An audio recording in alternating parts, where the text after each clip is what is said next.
happens to Brooks is he's allowed to go on parole, right? He's allowed to be free. But he's been so imprisoned that he doesn't understand how to function in the free world. He doesn't know what it means to live free. To be able to go to work every day and make that choice. To be able to drive to the beach if I want to. Go to the park if I want to. Or just stay home and relax all day. He doesn't know how to do that. Because every day of his life for 50 years, the guards have been telling him, get out of your cell. Walk forward. Go eat. Go back in your cell. Stay in there. You can't do anything. And he's been bound. He's been bound in prison. And so he's used to that. He wants to stay there. And young people, what sins are in your life that you're just used to? That you're even afraid to let go. That you even second guess, like, hey God, I don't know if I want to let go of this. Because I don't know what life would be like if I didn't have this. There's some sins in your life that you need to take a second look. A second look at. Some of us, we look at those sins and we say, man, this is awesome. But God's looking at it and says, you know what? It's just a ball and chain to your feet. It's slowing you down. We have to take a second look, young people. What does it truly mean to live free? And are we willing to live free? Because living free can be scary sometimes. But when we live free in Christ, He's going to give us the way. If you have your Bibles, we're going to John chapter 5. We're going to read this passage that talks a little bit about this fear of freedom. This fear of what if I do have this freedom that Christ gives me? How is my life going to look? How's it going to change? John chapter 5. Before we kind of get into the text, let me remind us that the disciple John wrote this book. The disciple that Jesus loved. The disciple that was so close to Jesus that Jesus says, hey, you see my mom? She's now your mom. Take care of her. So close that says, hey mom, this is your son now. I'm going away. That's how tight they were. And if anybody was going to understand love, if anybody was going to understand grace, if anybody was going to understand freedom, it was John. Because John spent the most time with Jesus. John was Jesus' best friend. And so when John writes about something, when John says something about love, when he says something about freedom, when he says something about grace, he's coming from the source. So young people, you better listen up. So John says this about Jesus. John chapter 5 verse 1, he says this. Sometime later, Jesus went up to Jerusalem for a feast of the Jews. Now there is in Jerusalem near the sheep gate a pool which in Aramaic is called Bethesda, and which is surrounded by 5 covered colonnades. Here a great number of disabled people used to lie, the blind, the lame, the paralyzed. One who was there had been invalid for 38 years. When Jesus saw him lying there and learned that he had been in this condition for a long time, he asked him, do you want to get well?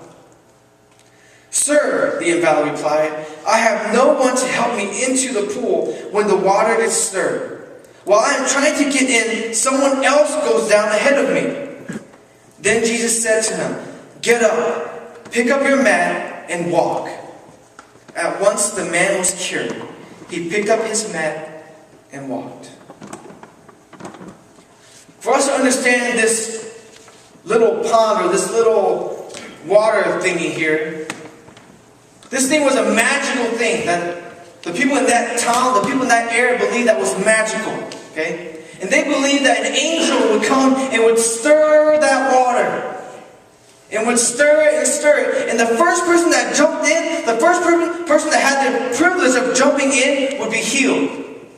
So all the lame, all the paralyzed, all those who had any sickness or illness would wait in the corner, in the edge of that pool and say, I'm going to get it today.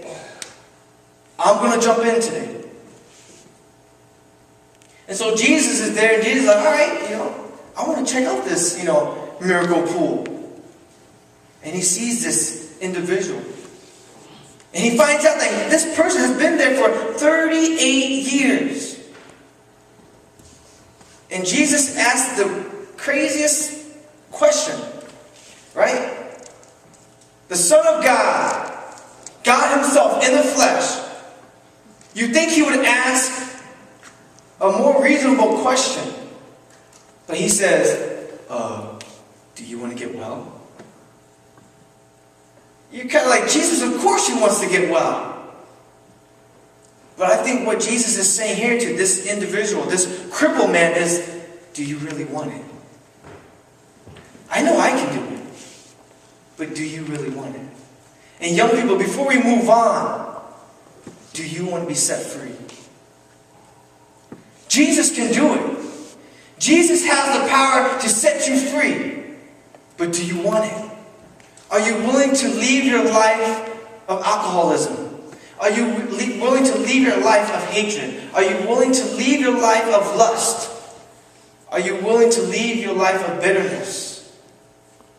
Because some people, we like to party. And we want to party. But that doesn't glorify the Lord. A lot of us, we want to hate. We want to be bitter. And when somebody says something against us, we got something to say. We want to step up and say, what's up? Because we have that pride. We don't want to let it go.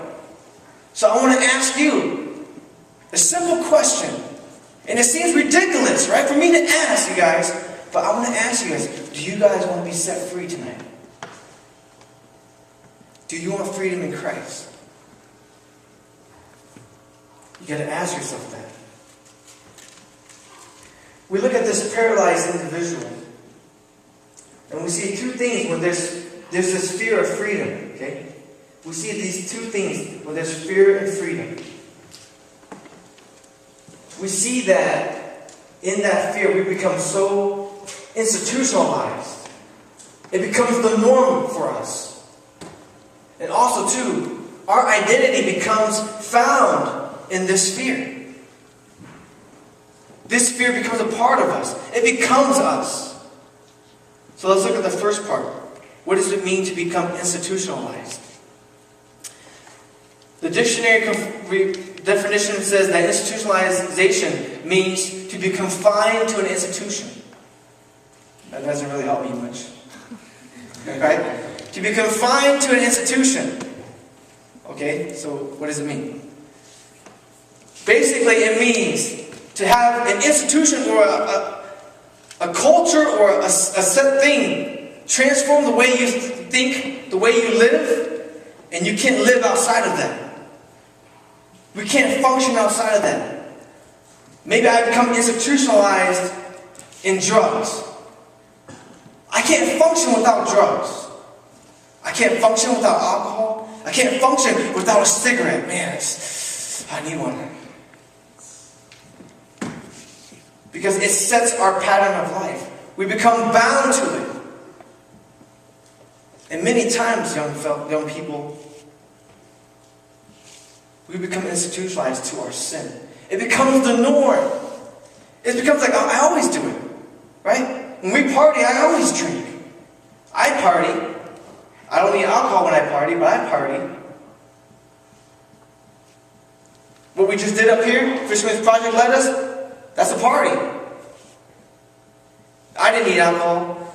But because we become bound to that, and we need that in order to have a good time, it becomes a ball and chain in our life.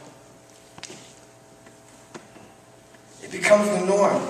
Look at how he answers Jesus. He says, Sir, in verse 7, okay? He says, Sir, the invalid replied, I have no one to help me into the pool. When the water is stirred, while I am trying to get in, someone else goes down ahead of me.